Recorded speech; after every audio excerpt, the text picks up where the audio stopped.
অভিজিৎ অভিজিৎ গঙ্গোপাধ্যায়। গঙ্গোপাধ্যায়। হ্যাঁ? তিনি যেসব শব্দ ব্যবহার করেছেন পর্যবেক্ষণের সময়, যেমন বলেছেন ধেড়ে ইঁদুর বেরোবে। এবার ধেড়ে ইঁদুর বেরিয়ে পড়বে। এটা হচ্ছে জেনোসাইড ল্যাঙ্গুয়েজ। এই শব্দ বলার জন্যে আন্তর্জাতিক যে জেনোসাইডের যে প্যারামিটার আছে, তাই অনুযায়ী ব্যবস্থা নেওয়া উচিত ছিল। বিচার প্রক্রিয়াটা যেন শাস্তি না হয়ে যায়। সুপ্রিম কোর্ট বারবার বিভিন্ন মামলায় বলছে, ইডির মামলায় বলছে, হ্যাঁ? প্রসেস ইটসেলফ এ পানিশমেন্ট।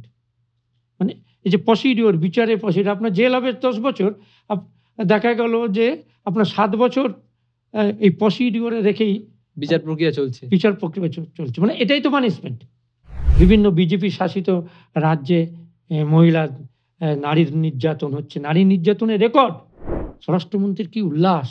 মানুষের মৃত্যুর যে উল্লাস প্রকাশ, এই প্রথম আমরা দেখছি আমরা মানুষের মৃত্যুতে কেন্দ্র সরকারের উল্লাস। তুমি জানো একজন নিরাপরাধ, 9 জন দোষী, কিন্তু নিরাপরাধকে তাকে চিহ্নিত করা যাচ্ছে না, তাকে ছাড়া যাচ্ছে না। ফলে সেক্ষেত্রে 10 জনকেই ছেড়ে দিতে হবে। আমাদের দেশে সুপ্রিম কোর্ট পর্যন্ত এই নীতিমালা থেকে কখনো কখনো বিচ্যুত হচ্ছে। এরা আসলে ভারতবর্ষের সংবিধানটাকেই ধ্বংস করতে চাইছে। নরেন্দ্র মোদীর বন্ধু ট্রাম্প, ডোনাল্ড ট্রাম্প, সেই মহান বন্ধুর দেশের একটি সংস্থা বলছেন ভারতবর্ষের ধর্মীয় স্বাধীনতা অত্যন্ত উদ্বেগজনক দেশ। যে সরকারি দুর্নীতির ক্ষেত্রে 180টি দেশের মধ্যে ভারত 96 নম্বরে। এরা বলে পিছন দিক থেকে এগিয়ে আছে আমরা। 127টি দেশের মধ্যে 105 নম্বর। উপনিষদ কি বলছে? বিজেপি আরএসএস এরা হিন্দুই নয়, হিন্দু নামের কলঙ্ক, হিন্দুদের সর্বনাশকারী সংগঠন। মানবতা আজ ধুঁকে ধুঁকে মরছে, বিচারের বাণী নীরবে নিভৃতে কাঁদছে। এই কথা আমরা প্রায় বলি। আমরা জানি যত দিন আগাচ্ছে, সমাজ আধুনিকতা বাড়ছে, সমাজ উন্নয়ন হচ্ছে, কিন্তু মানুষের মানবিক অধিকার, মৌলিক অধিকার ধীরে ধীরে যত দিন যাচ্ছে তত বেশি মানুষ নিপীড়িত হচ্ছে, মৌলিক অধিকার থেকে বঞ্চিত হচ্ছে। এই কথা আমরা সবসময় জানি। তবে আজকে আমরা একটু তথ্য দিয়ে আলোচনা করব। আর এই আলোচনায় আমাদের সঙ্গে আছেন বন্দি মুক্তি কমিটির জেনারেল সেক্রেটারি ছোটন দাস মহাশয়। ছোটন দাস মহাশয়কে আওয়ার ভয়েসে আসার জন্য ধন্যবাদ জানাচ্ছি। নমস্কার। আওয়ার ভয়েসকেও ধন্যবাদ। আসলে ছোটন দাস মহাশয় হচ্ছেন একজন মানবাধিকার কর্মী এবং একই সঙ্গে সমাজকর্মী। তার মূলত কাজ হচ্ছে যারা বিচার পায় না, যারা দীর্ঘদিন জেলে বন্দী থাকে, বিচারের মানে নীরবে নিভৃতে কাঁদে, সেই মানুষদেরকে বিচার পাইয়ে দিতে এবং প্রকৃত দোষীরা যাতে শাস্তি পায় এবং যারা দোষী নয়, যারা নির্দোষ, তারা যাতে বিনা বিচারে জেলের বা কারাগারে বন্দী না থাকে, তার জন্য তারা ঐকান্তিক চেষ্টা করেন। তাদের এই প্রচেষ্টাকে আমরা স্যালুট জানাই। আজকে আমরা কথা বলবো সেই মানবাধিকার নিয়ে শুরু করব। আমরা দেখতে পাচ্ছি যখনই কোনো দাঙ্গা হয়, যখনই কোনো অ্যাক্সিডেন্ট হয় বা যখনই কোনো ঘটনা ঘটে, অধিকাংশ সময় একটা অভিযোগ ওঠে যে প্রকৃত যারা দোষী তারা শাস্তি পায় না। তারা বিভিন্ন আইনের ফাঁক ফোকর দিয়ে বা বিভিন্ন কলা কৌশল করে বার হয়ে যায়, আর ফেঁসে যায় সাধারণ মানুষরা, যারা প্রকৃত দোষী নয়, নির্দোষ, তারা বিভিন্ন মিথ্যা মামলায় ফাঁসছে। এবং আমরা দেখতে পাচ্ছি অসংখ্য কয়েক লক্ষ এমন আসামি আছেন, মানে অভিযুক্ত আছেন, যারা জেলে পচে মরছেন, এখনো বিচার পাননি। তো এই বিষয়টা কিভাবে দেখছেন আপনি? প্রথমত বলি যে আমরা মানবাধিকার কর্মীরা, আমরা বিশেষ করে বন্দি মুক্তি কমিটি, আমরা দাঙ্গা শব্দটা ব্যবহার করি না। আমরা বলি, যেমন আপনি যদি গুজরাট বলেন, সাধারণভাবে কি বলে? গুজরাট দাঙ্গা বলা হয়, গুজরাট দাঙ্গা বলে। আমরা কিন্তু দাঙ্গা বলি না। কারণ হচ্ছে এটা পরিকল্পিত জেনোসাইড, গণহত্যা। এবং যদি সম্প্রতি 2000 সালে 2001 সালে ওই দিল্লিতে দেখেন, দিল্লির গণহত্যা, যেটাকে দিল্লি দাঙ্গা বলে চিত্রিত করা হয়েছে, দিল্লি গণহত্যায় আপনি যদি মৃতর তালিকা দেখেন, আমি সম্পত্তির তালিকায় যাচ্ছি না, মৃতর তালিকায় দেখেন 53 জন মারা গেছে। তার মধ্যে 50 জন ধর্মবিশ্বাসী, তারা ইসলাম ধর্মের মানুষ, একজন পুলিশ, 2 জন ধর্মবিশ্বাসী হিন্দু ধর্মের মানুষ। কি বলবেন? সাধারণত দাঙ্গা বলা হয়ে থাকে। এটা হচ্ছে পরিকল্পিত আক্রমণ করা হয়েছে। দাঙ্গা মানে মারামারি, মানে দুপক্ষ মারামারি করেছেন, দুপক্ষই আহত হয়েছেন। হ্যাঁ, এখানে দেখা যাচ্ছে সরকারি মদতে, সরকারি পরিকল্পনায়, সেই জন্য দেখবেন যে মৃত্যুর তালিকা এবং গ্রেপ্তারের তালিকা, ক্ষয়ক্ষতির তালিকায় দেখবেন ইসলাম ধর্মের মানুষের সংখ্যাই বেশি। ফলে প্রথমে আমাদের আপত্তিজনক কি হচ্ছে যে এগুলো হচ্ছে পরিকল্পিত গণহত্যা এবং সরকারি মদতে গণহত্যা। আপনি যদি দেখেন ওই দিল্লির গণহত্যার ঠিক আগে তখন কেন্দ্রীয় মন্ত্রী ছিলেন, তিনি বলেন গুলি মারো শালক, হ্যাঁ, খুব ভাইরাল হয়েছিল যেটা। এবং তিনি উৎসাহিত করলেন এই গণহত্যা ঘটানোতে। দেখা গেল যে দিল্লির এক হাইকোর্টের একজন জজ, একজন মাননীয় বিচারপতি, তিনি পুলিশকে এফআইআর করার নির্দেশ দিলেন। নির্দেশ দিয়ে তিনি বাড়িতে এসেই দেখলেন যে তিনি ট্রান্সফার হয়ে গেছেন।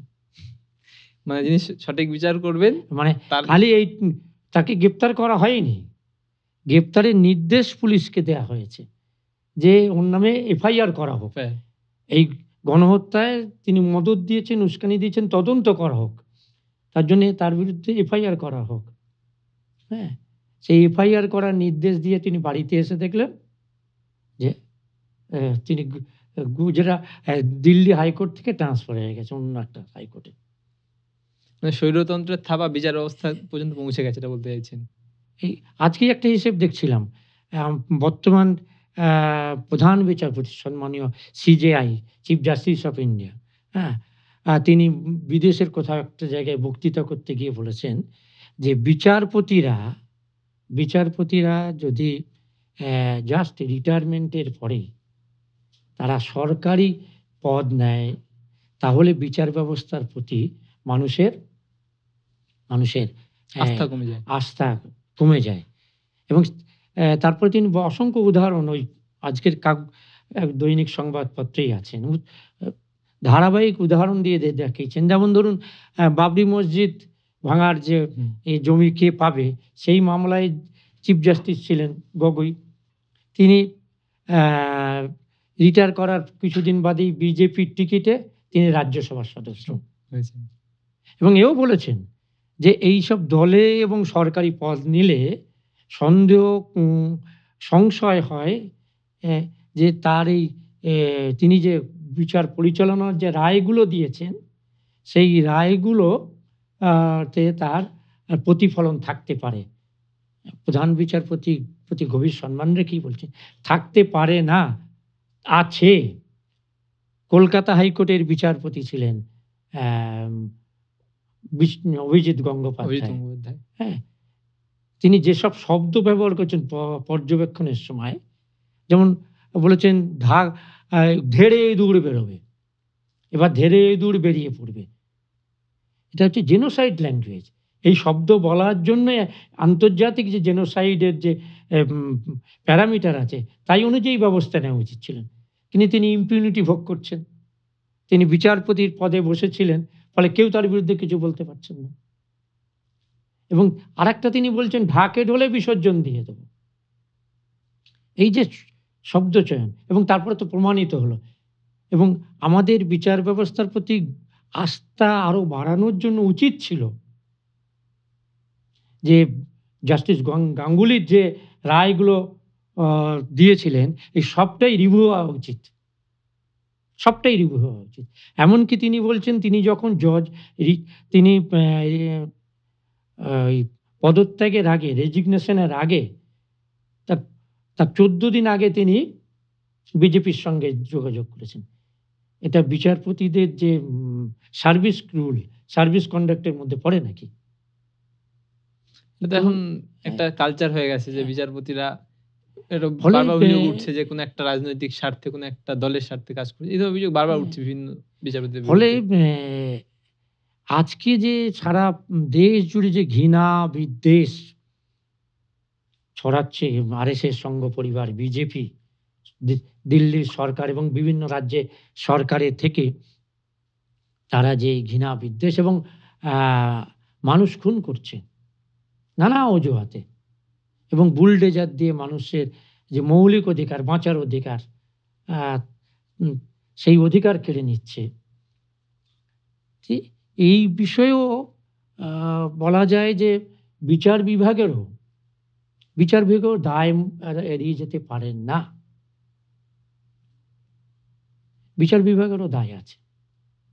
আমি যেটা শুরু করেছিলাম প্রশ্ন দিয়ে ওই জায়গাতে ফিরে আসতে চাইছি যে বিচার ব্যবস্থা এমন একটা জায়গায় দাঁড়িয়েছে, এটা বিচার ব্যবস্থার ত্রুটি নাকি সরকারের ত্রুটি যেটাই বলেন, যে মানুষ বিনা বিচারে জেলে থাকছেন বছরের পর বছর, তার কোনো বিচার হচ্ছে না, এবং বছরের পর বছর তিনি অপরাধী কিনা সেটা কোনো সাব্যস্ত হননি, তারপর বছর বছর জেলে পড়ে মরছে। যেমন ধরুন এটা কেন হচ্ছে? ওই মধ্যপ্রদেশেরই বোধহয় একজন মন্ত্রী আমাদের সেনাবাহিনীর এক মহিলা অফিসারের সম্পর্কে যে কুৎসিত মন্তব্য করেছেন সোফিয়া কুরেশির বিরুদ্ধে, হ্যাঁ, যে কথা সোফিয়া বলেছেন, কুরেশির বিরুদ্ধে। সন্ত্রাসীদের বোন বলেছেন। হ্যাঁ, সন্ত্রাসবাদীদের বোন। কোনো ব্যবস্থা নেওয়া হয়েছে? হয়নি। কোনো আদালত ব্যবস্থা নেওয়াতে পেরেছেন? কিন্তু আবার কিন্তু একজন উল্টো দিকে অধ্যাপককে অশোকাই বিশ্ববিদ্যালয়ের অধ্যাপক, হ্যাঁ, তাকে আপনার এফআইআর করা হলো, হরিয়ানা পুলিশ একেবারে কলার ধরে তাকে গ্রেফতার করলো, তাকে জেলে পুরে দিল। এবং কি ধরুন সুপ্রিম কোর্টে, সবার তো সুপ্রিম কোর্ট পর্যন্ত যাওয়ার ক্ষমতাও নেই। সুপ্রিম কোর্ট কিন্তু তাকে জামিন দিয়েছেন, কিন্তু এফআইআরটা কিন্তু রয়ে গেছে এবং তদন্ত কন্টিনিউ করতে বলেছেন।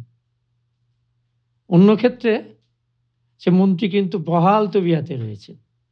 এই যে এরকম একটা অসংখ্য ঘটনা ঘটেছে এই ধরনের, আমরা একটা তো এগুলো সব হিমশৈলের চূড়া মাত্র।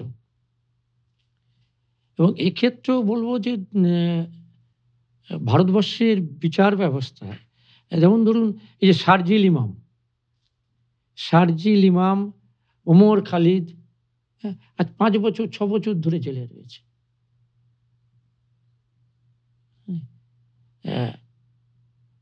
অথচ সুপ্রিম কোর্ট বলছেন, সুপ্রিম কোর্টে অসংখ্য জাজমেন্ট আছেন, bail is rule, committal to jail is an exception. মানে জামিন পাওয়াটাই হচ্ছে সাধারণ নিয়ম, জেলটা ব্যতিক্রম। সুপ্রিম কোর্টের দেয়া রায়, তার নিজের সর্বোচ্চ আদালতের রায়, সে রায় তো সকলের ক্ষেত্রে বাইন্ডিং, নিজের ক্ষেত্র অবশ্যই। আমরা কি দেখছি, শারজিল ইমাম, ওমর খালিদ এবং আরো অনেকে তার সঙ্গে আছেন বছরের পর বছর। সারা পৃথিবীতে এবং ভারতবর্ষ আপনার এই যে প্রসিডিউর বিচার প্রক্রিয়াটা যেন শাস্তি না হয়ে যায়। সুপ্রিম কোর্ট বারবার বিভিন্ন মামলায় বলছে, ইডির মামলায় বলছে, হ্যাঁ, প্রসেস ইটসেলফ এ পানিশমেন্ট। মানে এই যে প্রসিডিউর, বিচারের প্রসিডিউর, আপনার জেল হবে 10 বছর, দেখা গেল যে আপনার 7 বছর এই প্রসিডিউরে রেখেই বিচার প্রক্রিয়া চলছে। মানে এটাই তো পানিশমেন্ট। তারপরে দেখা গেল চাপ বাড়ছে তার উপর, যদি অপরাধী না হয় তারপরে 15 বছর বাদে, 10 বছর বাদে, 20 বছর বাদে দেখা গেল যে তিনি নির্দোষ প্রমাণিত হলেন। অসংখ্য রকম বিচার, হ্যাঁ, তাতে কি প্রমাণ হলো? যে 7 বছর তাকে জেল খাটিয়ে নেওয়া হলো। এরাই তো এই যে বিজেপি আরএসএস কি বলছে, আরে ঢুকিয়ে তো দিয়ে সাইজ করে দেবো, দেখি জামিন পাস কি করে। মানে আদালতকে তারা এতখানি, ভারতবর্ষের বিভিন্ন কনস্টিটিউশনাল অর্গানাইজেশন যেখান থেকে মানুষ রাষ্ট্রের নির্যাতন, পুলিশি নির্যাতন, সরকারের অনিয়ম, সরকারের বঞ্চনা, সংবিধান ভঙ্গের যে আপনার রেমিডি পায়, সেগুলোকে বলা হয় যেমন মহিলা কমিশন, ন্যাশনাল মহিলা কমিশন, জাতীয় মহিলা কমিশন, মাইনরিটি কমিশন, আপনার হিউম্যান রাইটস কমিশন। আমাদের NHRC, national human rights commission, তার হাল এত খারাপ, তারা 99 সাল থেকে 2022 সাল পর্যন্ত সারা পৃথিবীতে যত মানবাধিকার কমিশন আছে, সেই মানবাধিকার কমিশনের মধ্যে ভারতবর্ষ এ গ্রেডে ছিল। 23 এবং 24 এই ইন্টারন্যাশনাল যে হিউম্যান রাইটস বডি আছে, আন্তর্জাতিক বডি, তারা কোনো গ্রেড দেয়নি। আর 25 সালে তাকে ব্রিগেডে নামিয়ে দিয়েছে। NHRC, national human rights commission এত পলিটিক্যাল মোটিভেটেড, রাজনৈতিক উদ্দেশ্যমূলক, এবং সরকারের, মোদী সরকারের কে রক্ষা করছে, যে আন্তর্জাতিক মানবাধিকার সংস্থা তাকে এ গ্রেড থেকে 2 বছর কোনো গ্রেডই দেয়নি। তারা অবজার্ভ করছিল যাতে ভারতবর্ষের জাতীয় মানবাধিকার কমিশন NHRC সংশোধন করে, নিজেদের ভূমিকা সংশোধন করেন। কিন্তু তারপরেও এটা ঠেকানো গেল না। এত নিচে নেমে গেছে, এত সরকারের তাবেদারি করছে, হ্যাঁ, যে NHRC আন্তর্জাতিক যে মানবাধিকার সংস্থা, তারা ব্রিগেডে, এ গ্রেড থেকে পদচ্যুত করে ব্রিগেডে নামিয়ে দিয়েছেন।